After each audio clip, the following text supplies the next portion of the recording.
été secrétaire. Oui, je voulais comme m'occuper de la paperasse. J'avais une formation plus grande que les autres, donc toute la question de la paperasse, puis les démarches techniques, puis de conventions collectives. En même temps, j'étais comme un bon appui. Ouais. J'ai aidé à préparer l'assemblée avec la présidente, j'étais toujours là.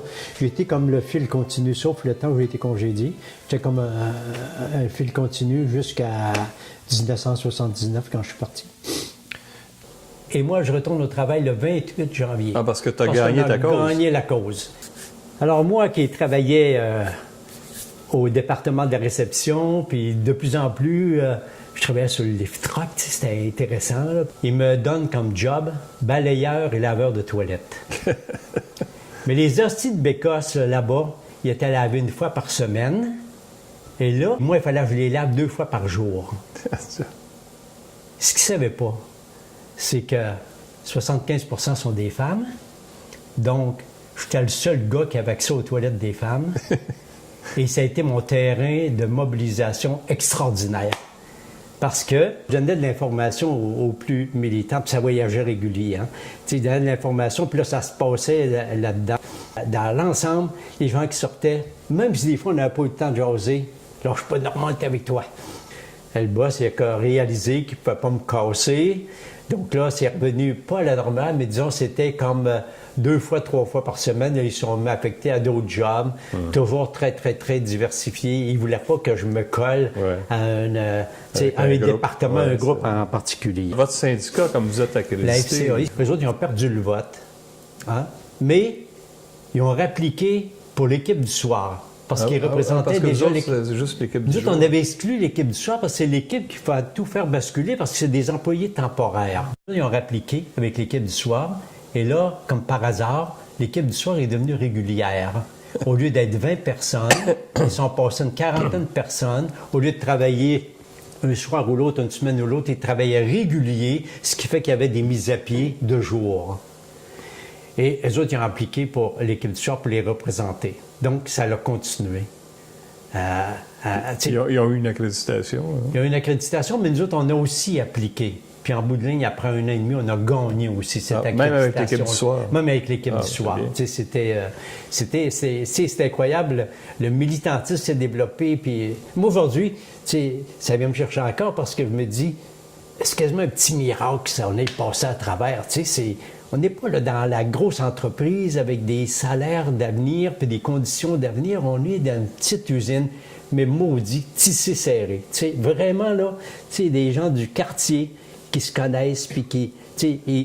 Puis qui, malgré les pressions indues de l'employeur... Oui, puis c'est développé en cours de route.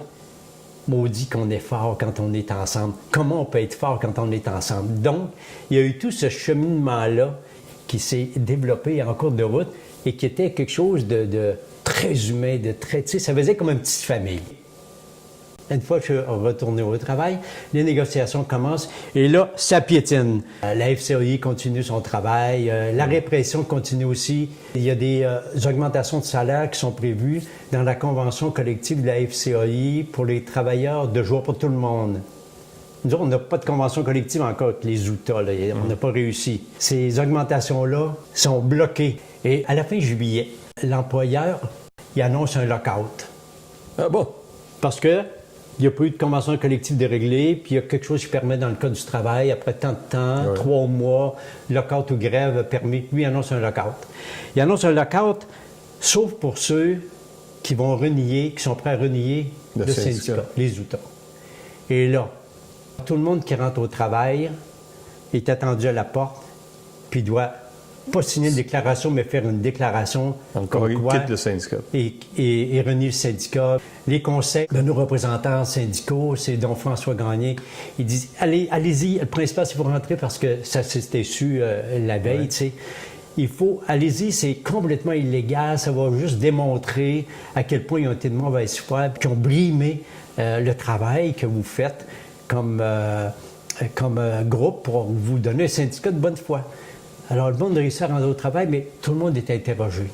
Puis là, ils leur disent il n'y aurait pas de travail si les Outahs sont ici. Et plus que ça, ils suggèrent une démarche pour dissoudre le syndicat. Le 31 juillet, congédié de nouveau. Le contremaître me fait traverser l'usine. Je passe dans l'entrée centrale, tout le monde me voit entrer. Ils sont bien contents de me voir entrer. Salut Normand. Et ils me revoient ressortir. Ils ne me revoient pas de la journée. Et ça, c'était l'effet psychologique qu'il voulait créer. Je vois encore l'image. Il voulait vraiment casser le moral des gens. Dans l'après-midi, Ricardo Romano, qui est le gérant de l'usine, il réunit le département où travaille Mireille. Et là, il leur dit, on vous a avisé, il y a quelques jours, qu'il ne fallait plus qu'il y ait de syndicats ici, puis quiconque s'en mêlerait aurait des problèmes. Et là, ils disent, on a la preuve que tel employé, elle a rencontré 2 représentants syndicaux qui devaient être moi, je ne me souviens pas, pour quelqu'un d'autre. Et là, ils ont dit, elle n'a pas respecté la consigne de l'entreprise. Il dit, elle ne mérite pas de continuer à travailler ici, elle va vous nuire. Là, il demande le vote pour qu'elle parte. Et là, il y a assez de monde qui lève la main parce qu'ils n'ont pas le choix, ils ont le couteau sur la gorge. C'est leur emploi. Il l'a fait exécuter par le monde du département. C'est dégueulasse. Tu sais, c'est... ce que Ricardo ne savait pas, c'est que Mireille allait s'impliquer de plus en plus au niveau syndical, puis qu'elle allait devenir ma conjointe à un moment donné, puis la mère de mes filles. Mais moi, je ne savais pas non plus. C'est ce qui arriverait. Alors, je te vois chez les Fils de la Charité. Ben oui, toi, il n'est pas question de... Ben là, on va avoir comme curé. Fait que... Oui. Alors ça a été quelque chose qui m'a vraiment scié les jambes, mais qui était comme l'aberration de ce que pouvaient faire des employeurs. Tout ça, ça vous donne des armes. Ça donne des armes, mais par rapport au ministère du Travail, mais entre-temps, ça c'est décourage, le monde oui. qui sont découragés, qui s'en vont. Tu sais, depuis le mois d'octobre 69, à partir du moment où on a déposé l'accréditation, à partir du moment où j'ai été congédié, la démarche était faite. Alors, depuis 1 an, il y a 40 personnes qui sont parties. Soit congédiées, mises à pied au départ volontaire. 40 personnes sur 160. Oui, c'est le C'est quart. un méchant pourcentage qui sont partis. Malgré ça, la lutte a continué.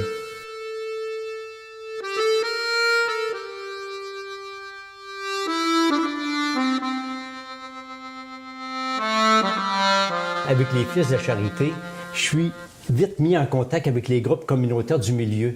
Mais là, il se passe quelque chose d'important qui fait référence au FLQ, mais surtout à la bataille qui menait. C'est l'exploitation indue du monde ouvrier, puis il faut se lever debout, puis il faut continuer. Ça se passe sur notre terrain, ça se passe Verdun, ça se passe à la limite de Verdun, donc Pointe-Saint-Charles-Saint-Henri. Puis tout ce monde-là connaît quelqu'un qui travaillait à Clix. C'est des gars puis des filles qui demeurent presque toutes dans Pointe-Saint-Charles et Saint-Henri. Donc, se bâtit une solidarité communautaire. Absolument, qui rentre en action. Les groupes de Pierre Pavé, le centre communautaire, la clinique communautaire, la clinique juridique, les groupes de chômage, bon, une vingtaine de groupes coop alimentaires. Donc, avec l'aide des groupes, on entreprend, fait une opération de porte-à-porte. Les gens découvrent que le syndicat, il n'est pas mort, il est toujours là. Le syndicat ne les a pas abandonnés. C'est ça.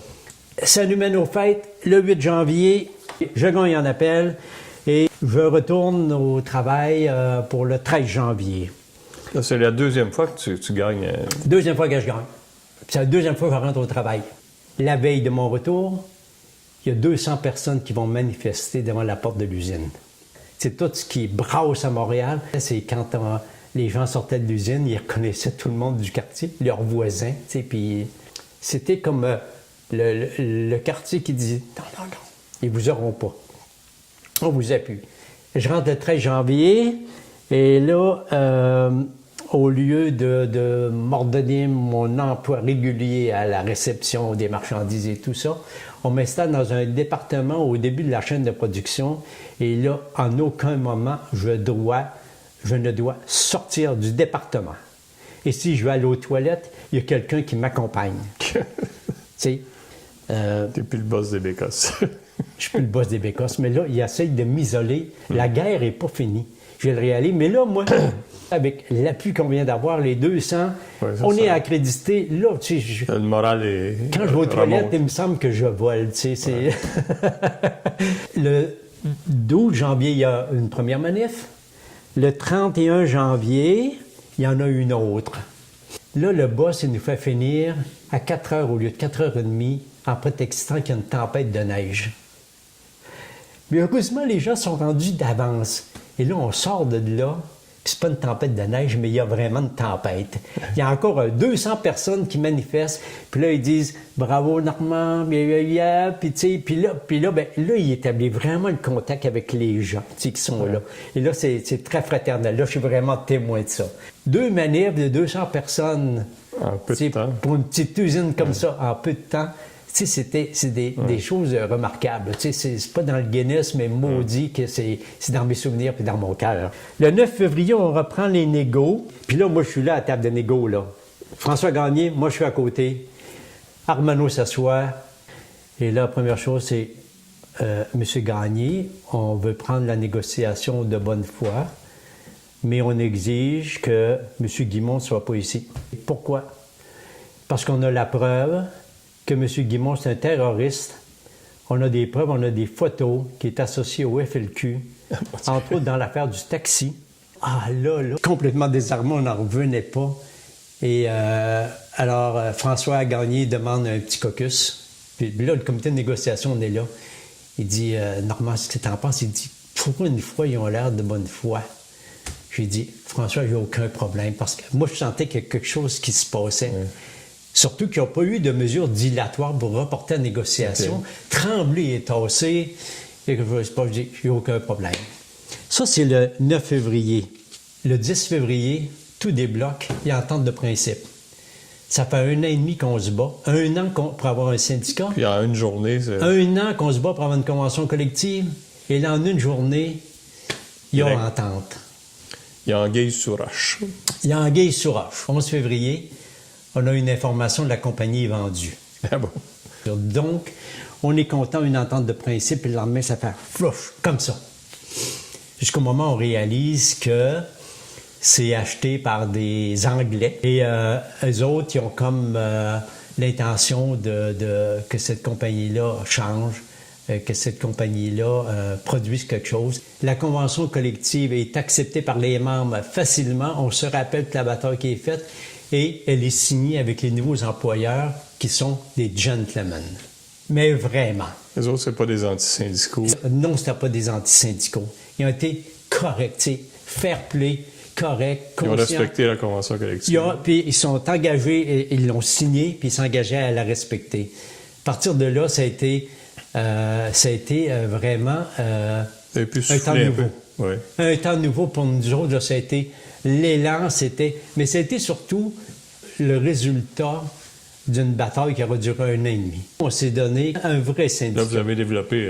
on a développé les comités les comités de négociation, comités de conditions féminines, des comités de santé-sécurité, bien sûr, qui n'existaient pas pantoute dans le temps. Et la mobilisation a repris. Tout le monde était fier de cette bataille-là. Et en 1976, c'est l'année internationale des femmes. Et Mireille est élue présidente du syndicat. Ouais. Mais alors, le syndicat, il a vraiment pris son envol. L'usine continue, puis il y a toujours un syndicat là aujourd'hui.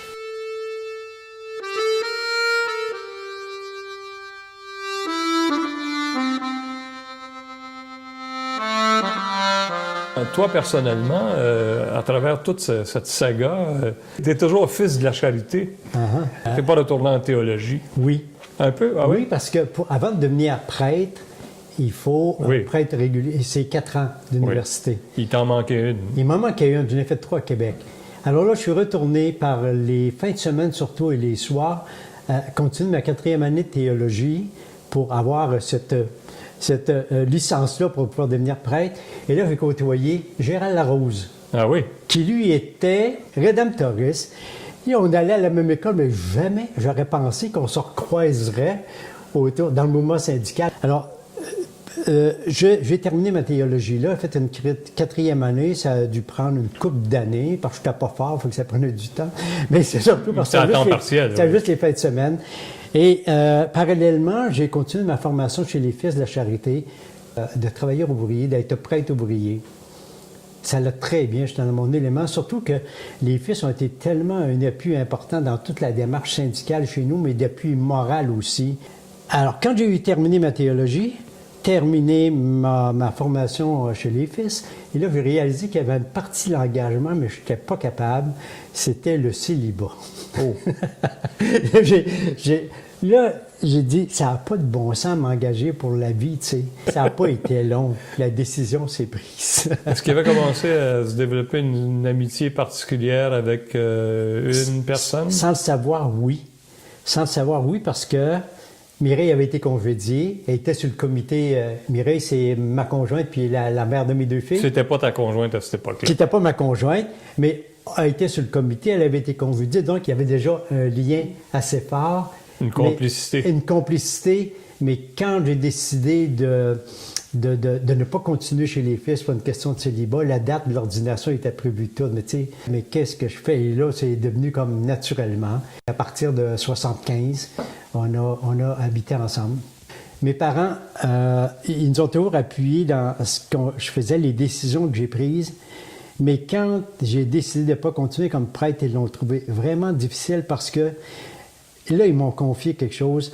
Ils en ont bavé dans le voisinage, à cause de ça, les méchancetés qui sortaient. Toi et ton prêtre communiste. On sait bien.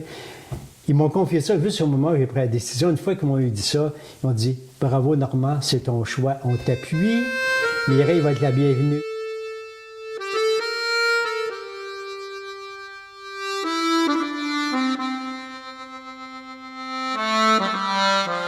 Je viens d'un milieu rural où j'ai connu la coopération. Ouais. J'arrive d'un quartier ouvrier que je connais pas et que je découvre, mais je découvre surtout le syndicalisme, puis la principale force qui est la solidarité. Tu sais, le monde qui se tient, puis on est poignés dans le même bateau, puis on va s'en sortir ensemble. Ça, c'est tout à fait local. Ouais. Mais là, je découvre qu'au-delà de la solidarité locale, ce qui est important, c'est la solidarité régionale. Hein? Les batteurs ne se gagnent pas tout seuls, ils se gagnent en gang, mais ils se gagnent en région, puis ils se gagnent au niveau de la nation, la FTQ au niveau du Québec. Une des premières choses qui nous est offerte par notre représentant syndical, François Gagné, saviez-vous qu'il y a des cours d'éducation qui se donnent dans le monde syndical, entre autres au Conseil du travail de Montréal. Et pourquoi? Bien, d'abord, on ne vient pas au monde syndicaliste, on apprend à le devenir. Et François Gagné nous faisait un peu son témoignage sur son historique, mais il dit, on est fort, on a la force de la solidarité, mais il dit, on est encore plus fort quand on a des outils. Puis là, il nous présentait l'éducation comme des outils. Moi, ça m'est resté cette image-là. Je t'ai dit, il y avait peut-être une vingtaine de personnes à la CLIX qui ont été suivre des cours, soit de délégués, soit comment prendre des notes, soit comment présider une assemblée, soit comment négocier, comité de santé et sécurité. Là, les choses se placent dans ma tête, mais ils ne se placent pas de façon théorique, ils se placent de façon concrète. Là. Concrète par l'éducation. Alors, on s'est affilié au conseil l'année suivante, parce que là, c'est affiliation à la FTQ, c'était clair, affiliation au conseil. On découvre c'est quoi la solidarité régionale. Puis là, c'est un autre monde. Hein? C'est quelque chose. Là. Il y a des machinistes, il y a des travailleurs de l'automobile, il y a des gens de la fonction publique, il y a du monde de la santé, il y a les métallos, il y a les... On les a toutes. Là, 350 000 travailleurs à la FTQ dans ce temps-là, une centaine de mille dans la région de Montréal. C'est impressionnant. Après la bataille qu'on a menée à Clix, puis notre implication au CTM, André Messier m'avait spoté, puis il m'a offert ça. Alors au conseil, c'était... Il t'a offert le poste de responsable de l'éducation, qui était un poste pour 3 mois. Et à chaque 3 mois, on changeait de personne. Ça a été Suzanne Monnier, Joanne Deschamps, Francine Leblanc, bref, beaucoup de militaires qui y sont passés. Et moi, je suis resté 3 sessions en ligne. Et ça l'a débouché sur un poste permanent. À partir de 1979, je suis responsable de la formation au Conseil du travail, mais tranquillement, je me suis mis à m'impliquer aussi dans différents comités, comme le comité de promotion syndicale, de mobilisation. J'ai été à l'exécutif aussi pendant tout ce temps-là, à partir à peu près de 76, j'ai été à l'exécutif du Conseil. 75, l'exécutif du Conseil. 80, il y a un poste d'ouvert à la FTQ comme conseiller régional. J'applique à ce poste-là, je deviens plein temps à la FTQ. comme conseiller régional, mais mon principal terrain d'intervention, ça demeure le terrain du conseil régional. Je viens contribuer au travail qu'ils font, mais en ayant des dossiers particuliers comme soutien aux luttes, comité de la paix, puis je participe à toutes les rencontres d'exécutifs du conseil je fais partie de la gang. Mais moi, la FTQ, là, c'était, tu sais, Louis Laberge, Fernand Daou, ouais. Puis c'est les autres, là, André Leclerc, André Saint-Cyr, Pierre Richard, Mona José-Gagnon, Jean-Guy Frenette. C'était tout ce monde-là.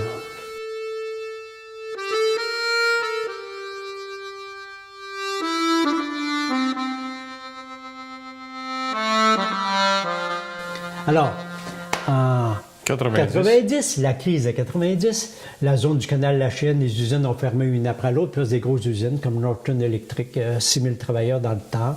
Red Touch Sugar, puis il y avait une aciérie au coin de Charlevoix et Notre-Dame. Il y avait Belding Corticelli, en tout cas, une série d'usines sur le bord du canal, tu sais, qui sont à l'origine du développement industriel canadien. Ça s'est fermé une après l'autre. Donc, dans le sud-ouest de Montréal, il y a eu un mouvement qui s'est mis en marche tranquillement à Pointe-Saint-Charles pour réagir à ça ou faire des pressions pour empêcher ce démembrement-là des entreprises. Les usines fermaient et à la place, on construisait des condos. Et là, c'est les populations locales qui sont évacuées parce que tout change dans l'environnement du logement. Donc, il y a un mouvement qui se met en marche là, mais qui prend sa force en 92 avec la mise sur pied du réseau. Le réseau qui est une corporation de développement économique communautaire. Il y en a 6 ou 7 dans la région de Montréal. Une des premières, c'est le réseau. Et l'idée du réseau, c'est de regrouper les forces du milieu pour contribuer au développement social et économique du sud-ouest de Montréal, en tout cas de notre quartier, de notre arrondissement. La première chose à faire, c'est évitons les fermetures. Puis autre chose, c'est prévenons les fermetures, essayons d'intervenir en amont. De tout un programme qui se met sur pied par des organismes, les corporations, les CEDEC. Le conseil, on s'implique directement là-dedans. Moi, je suis impliqué à mettre sur pied du réseau parce qu'on dit, s'il y a du monde qui peuvent contribuer, c'est bien nous, parce qu'on a l'expérience de l'emploi. Et les conditions sociales et économiques d'un milieu, c'est par l'emploi souvent que ça se joue. Pas de job, c'est terrible. Une job-in, c'est pas bon. Mais une bonne job, c'est important. Donc, la question de l'emploi nous incite le conseil, mais aussi incite les organismes à nous faire une place puis à reconnaître que, là, on a un partenaire important. Non seulement on n'a pas besoin d'y demander, mais ils viennent s'offrir. Bon, certains, là, c'est notre monde qui est là, tu sais. Alors, la mise sur pied des CEDEC, c'est le début de l'implication socio-économique, disons, du conseil qui prend une ampleur nouvelle. Même si elle existe depuis 1886, ce rôle-là du conseil d'implication sociale, d'implication communautaire, d'implication économique, là, elle prend une ampleur un peu plus organisée, structurée, avec des interventions qui sont plus que sporadiques. On intervient avec des programmes dans chacun des arrondissements et de façon préventive, comme je mentionnais tantôt. Un élément important dans l'histoire du conseil.